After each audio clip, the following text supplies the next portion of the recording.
দর্শক আমরা মিষ্টি কমলা দেখতে পাচ্ছি আজকে 24 এপ্রিলে। ভাইয়া কত করে পিস বলছে? 40, 50, 20 মানে যে যেভাবে বলে। আচ্ছা আচ্ছা। তরকারি বাজারে আমরা তরকারি দেখতে পাচ্ছি না, একেবারেই সীমিত হয়ে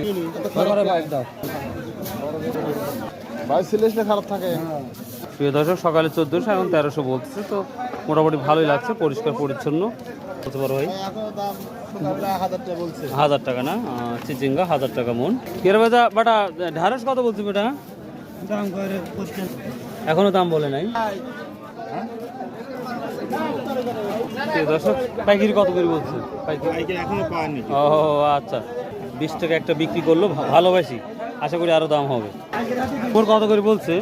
লাল কত করে বলছে? লতি 40 টাকা কেজি। প্রিয় দর্শক 40 টাকা কেজি, 2200 টাকা সব বলতেছে। প্রিয় দর্শক তো বলতেছে 2200-2300 টাকা না? এই ছিল কাঁচা বাজারের আপডেট। সব আল্লাহ হাফেজ।